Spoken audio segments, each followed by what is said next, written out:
Olá, amores e amoras, tudo bem com vocês? Bem-vindos a mais um Intimamente, seu programa de sexualidade aqui do canal TMTV. E hoje o assunto é traição. Depois eu fiquei pensando, né? Quando eu resolvi escolher esse tema, eu falei aonde eu fui amarrar minha égua, porque falar sobre traição é uma questão bastante delicada. Primeiro, eu queria deixar claro para vocês que eu não tô aqui para fazer apologia à traição.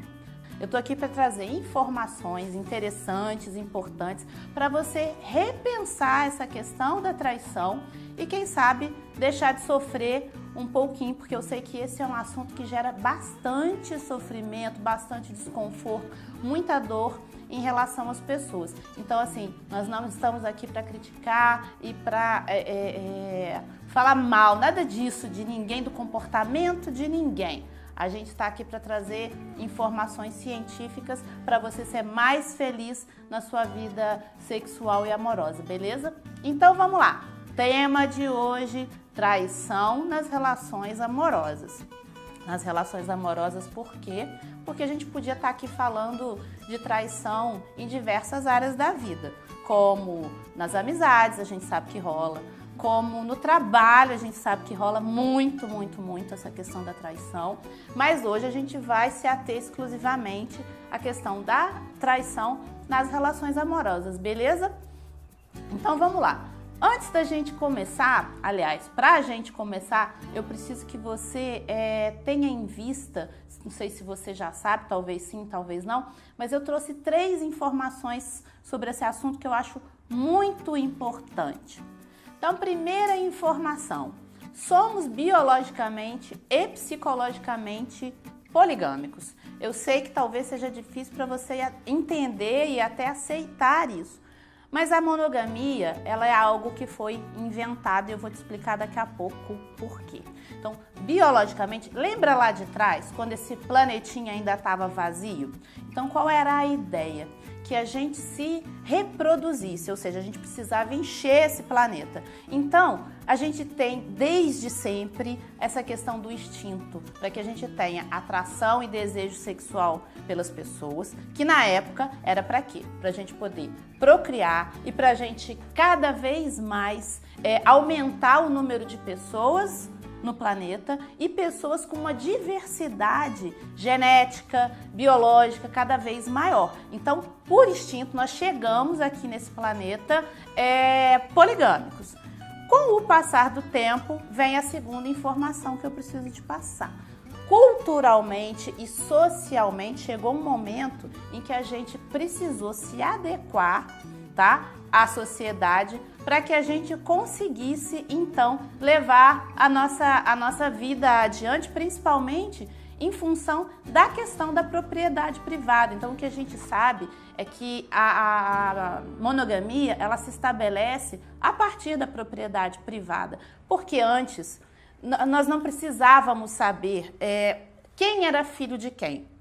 Na realidade, funcionava assim. A gente vivia em comunidade, todo mundo plantava, todo mundo colhia e os filhos eram de todo mundo. Então, não tinha essa necessidade de saber fulano é filho de quem, de ciclano ou de beltrano. A partir do momento que vem a propriedade privada e vem a questão das heranças, era necessário que se soubesse de quem filho era, de quem fulano era filho. Porque como vai deixar a herança se eu não tenho certeza se eu sou realmente o pai dessa criança? Então, a monogamia surge, gente, exatamente a partir daí. A partir da necessidade de se saber quem era o real herdeiro daquela terra. A terceira informação que acho importante que você tenha é que, biologicamente, homens e mulheres apresentam a mesma probabilidade de trair. Você sabia disso? Porque as pessoas ficam me perguntando, Elisângela, por que os homens traem mais e tal? Na realidade, o que acontece é que os homens, eles desde pequenos, desde sempre, desde a história da sexualidade, eles sempre foram mais soltos, eles sempre foram mais leves por uma questão da educação que eles recebem. Então, na realidade, o homem sempre pôde tudo e nós mulheres nunca podemos nada desde o que o mundo é mundo. Então, a gente aprende a reprimir os nossos desejos. mas não existe nenhuma diferença que prove matematicamente e cientificamente que essa questão tem a ver com o fato, com a questão de gênero, né? Homem ou mulher, ok? Então, olha só, por que sofremos tanto quando a gente descobre uma traição do parceiro amoroso? Existem várias explicações para esse sofrimento. Primeiro, a gente sofre porque as nossas expectativas em relação ao outro são quebradas. Então, eu preciso te avisar o seguinte, que na realidade somos nós quem colocamos a expectativa no outro. Então, é a gente que olha para o outro e a gente supõe que o outro seja legal, que o outro seja honesto, que o outro seja monogâmico, mas a gente muitas vezes nem sabe se isso é uma realidade ou se é algo que a gente criou, que a gente inventou e projetou no outro. Segundo, por que a gente sofre pra caramba quando a gente descobre uma traição do parceiro? Porque na realidade o que ocorre é uma quebra de contrato. Esse contrato, ele pode ser um contrato formal ou pode ser um contrato emocional. Contrato formal é aquele que a gente casa bonitinho, vai lá no cartório, assina e blá blá blá, ele é cheio de regras, concorda? E também a gente pode fazer um contrato emocional, onde você pode não estar casado oficialmente, mas se pressupõe que dentro daquele relacionamento existem regras. Então, toda vez que uma regra é quebrada dentro de um contrato, a gente não fica muito chateado? Experimenta, você fez um contrato de um aluguel, por exemplo, e de repente o seu locador mudou completamente as regras. Aquilo vai te deixar bastante aborrecido. Ou vai deixar o seu locador também bastante aborrecido, como se, por exemplo, você não pagar o aluguel em dia. Então, houve uma quebra de contrato nesse caso. E toda quebra de contrato, você já reparou que sempre tem multa? É por isso que quando acontece uma traição, muitas vezes a pessoa vira e fala assim: ah, você vai me pagar, você vai ver. Exatamente porque você quer que a pessoa pague a conta. Né? Ela está se sentindo traída, ela está se sentindo lesada. E isso faz que a sensação dela de desconforto, de falta de acolhimento seja muito grande. E a terceira questão tem a ver com o nosso primeiro programa, autoestima. Toda vez que ocorre uma traição, nós somos diretamente afetados em nossa autoestima. Por quê? Porque a gente sempre acha que o problema é com a gente, eu é que não sou merecedor, eu é que não sou suficiente ou não fui adequado para aquela pessoa. Então, essas três questões, elas são essenciais para você entender por que você fica com tanta raiva, mas com tanta raiva quando acontece uma traição no seu relacionamento.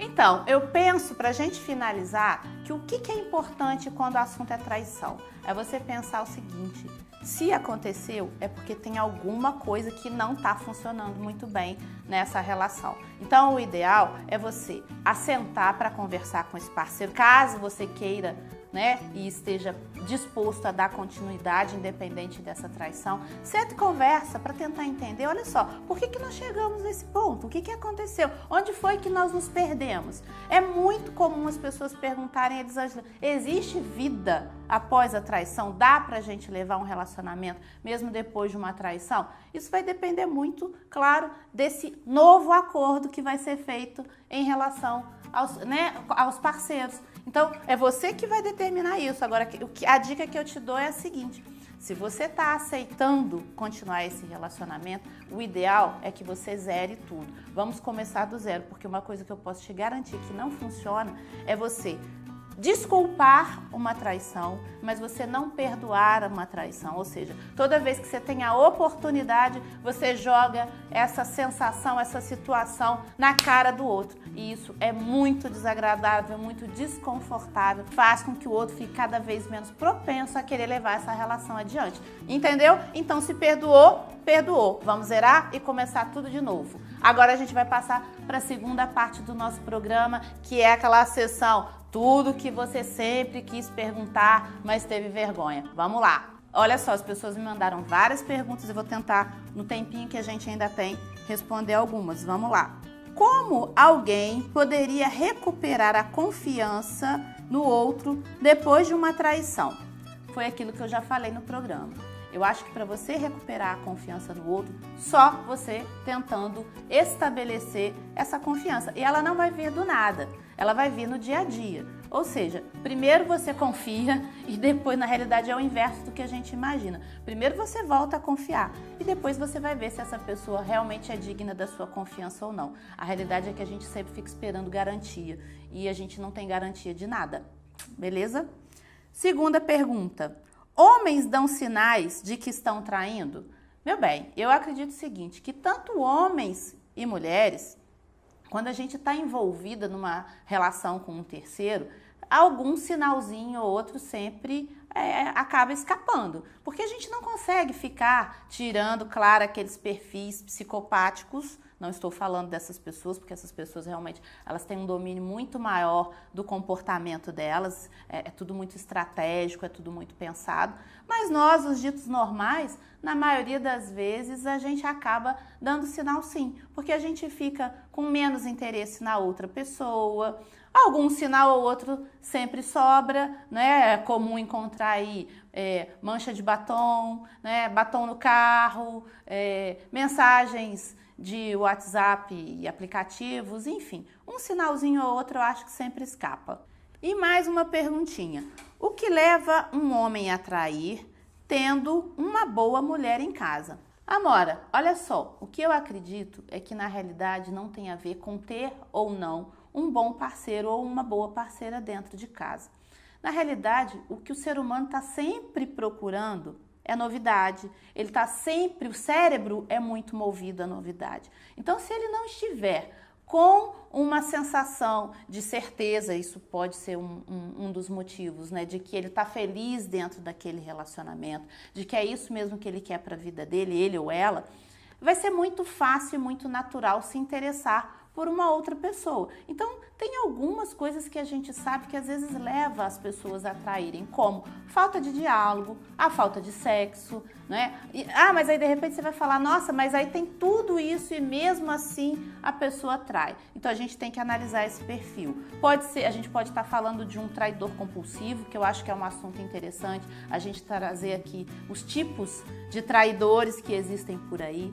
Então, tem muitas possibilidades que levam uma pessoa a trair, mesmo tendo um bom parceiro ou uma boa parceira dentro de casa. Então, percebeu que está esquisito, está estranho? Melhor coisa, senta e conversa, fala, olha só, o que está acontecendo, o que está faltando entre nós, eu acho que não está legal. E aí é claro que a maturidade vai levar essas duas pessoas a conseguirem sentar e conversar. O que eu percebo é que muitas vezes falta essa maturidade, falta essa honestidade de falar com o outro, o que eu não estou feliz, o que eu não estou satisfeito. Então simplesmente vai levando e aí quando surge uma oportunidade, alguém que às vezes ouve mais ou alguém que às vezes é mais sexualizado, aí a pessoa às vezes acaba pisando na bola, ok? Então é isso. A gente fica por aqui e na semana que vem estamos de volta com mais um Intimamente. Um beijo no seu coração. Tchau, tchau. Até o próximo.